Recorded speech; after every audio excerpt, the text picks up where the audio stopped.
This specific study is going to be done at Yale University, and it's done by Professor Daphne Brooks, who I think she also studies women's studies. So it's no surprise she's going to, that she helped create this course of Beyonce's impact, and of course on the Black Sound Archive Working Group.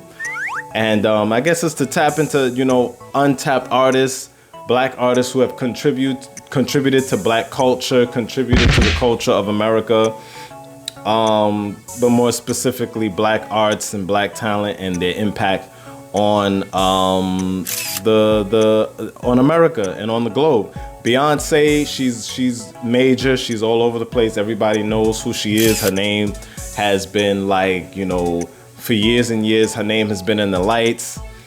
And at this time she's kind of going through, there's a lot of funny stuff going on because of the whole Diddy, Jay-Z thing, and so Beyonce's name is thrown in there too, which is kind of crazy.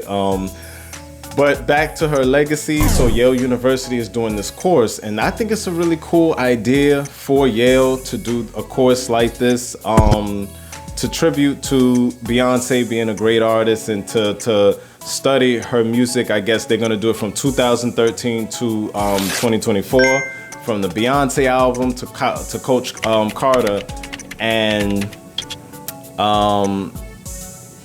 it's very interesting because with her music, I've always felt like as an artist, when you write music, you make music, of course you make it when you love it, you make it for your love of music, your general love of music and stuff like that, and there's nothing wrong with that. That's the goal of music. That's why many of us that are singers and songwriters and rappers, producers, whatever, we just love music.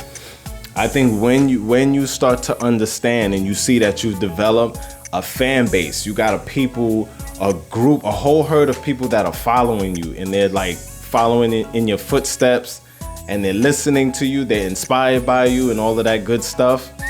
You've reached a lot of ears. You got a lot of ears, you got a lot of people listening to you, watching you, and you become more than just the music. Now you're becoming a image, you become an icon. And so when it comes to, you think about Beyonce, she's become very much bigger than just the music because of the impact, what she chooses to do with the music, with the attention. She's not only touching on songs about, talking about single ladies and, girls run the world, which is good too for the women's movement. As we know Beyonce to be a part of the women's movement, and she's one of those females that has been very much strong in the female empowerment sector, because songs like Irreplaceable, songs like Single Ladies, those songs really touched on those whole female empowerment.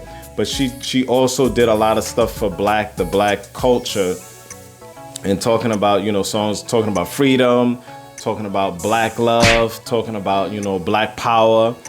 It's a good thing, I feel, when artists start to go in that direction, because then you start to use your music not just for getting sales, not just to make sales and make yourself rich. You start to touch on the impact of the culture, because the culture needs help. As we know, the black culture is very much has been struggling for the longest time. It's like when black people seem to acquire